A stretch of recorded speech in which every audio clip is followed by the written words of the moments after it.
Welcome back, humans, to Tabletop. We are trying to create a Skaven army, and they are coming from the underground darkness.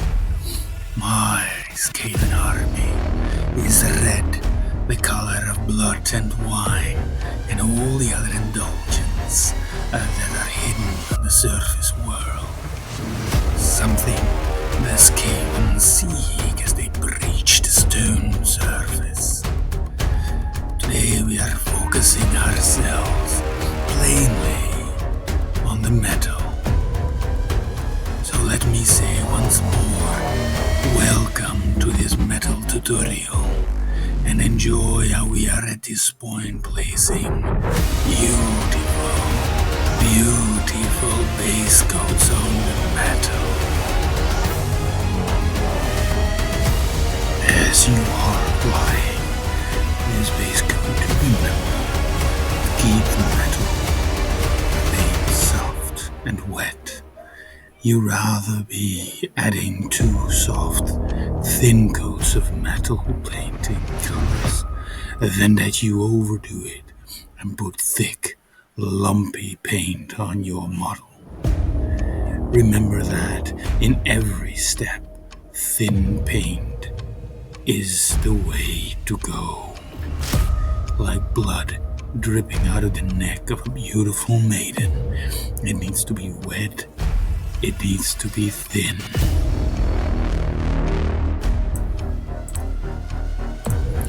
As we are applying these thin layers of paint, do remember that you make sure that the wet paint gets time to dry relatively long, so that you don't destroy anything that you've just painted.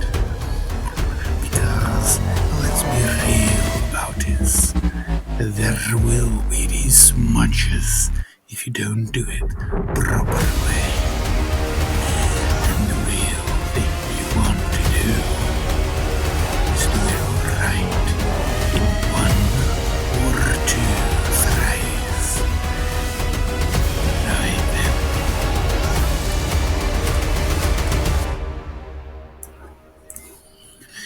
As we are finishing up the base coat area by making sure everything that we want to be red is indeed red and nice, I want everyone to ask to subscribe to the channel, for we will be painting many things, and I am just a newbie.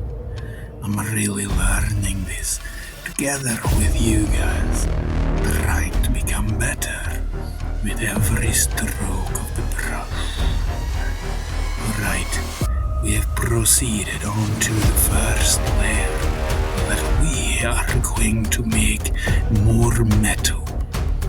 As you can see, we have thinned down our red paint with a little bit of white in it. Yes, you are right.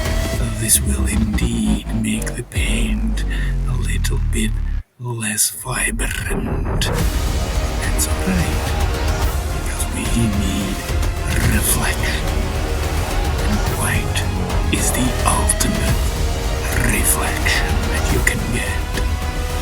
Just make sure that as you are painting, that you make sure the transition between the brighter one and the darker one is as thin and as clear as possible. Slowly on, we are building our color higher and higher on towards the brightness of white.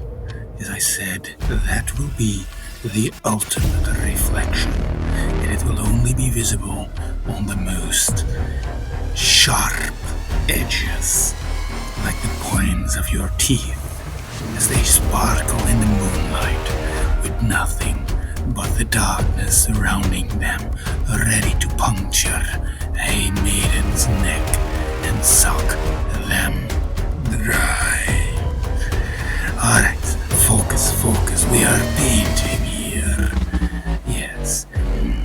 can see, I am edging the sides with a nice bright wet, just to make sure that they look as if light is hitting it in the most powerful way.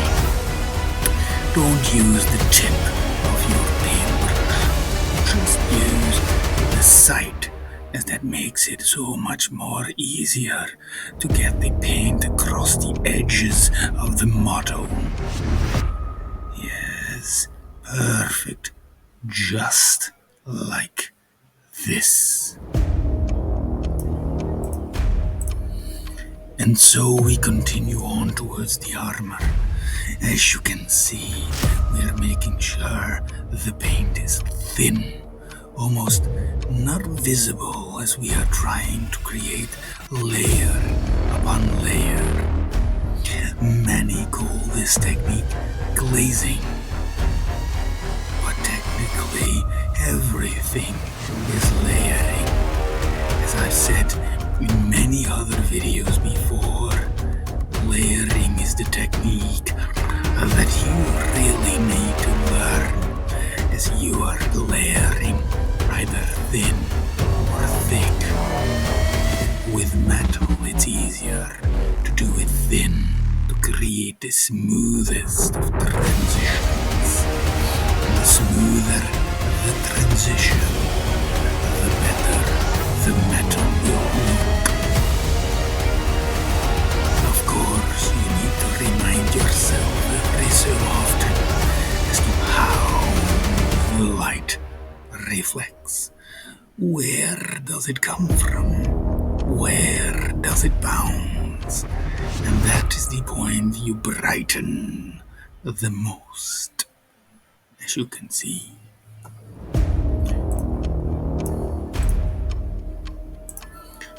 As we are placing the last edges on the model and making sure the light reflects perfect from the most sharp of the boards, I once more want everyone to question himself. Do you like this tutorial? Do you like to see me paint? Because if you do, then please subscribe, like the video, and leave a comment as to what army you are playing currently. For my name is Victor von Frankenstein. I am the master of Skaven.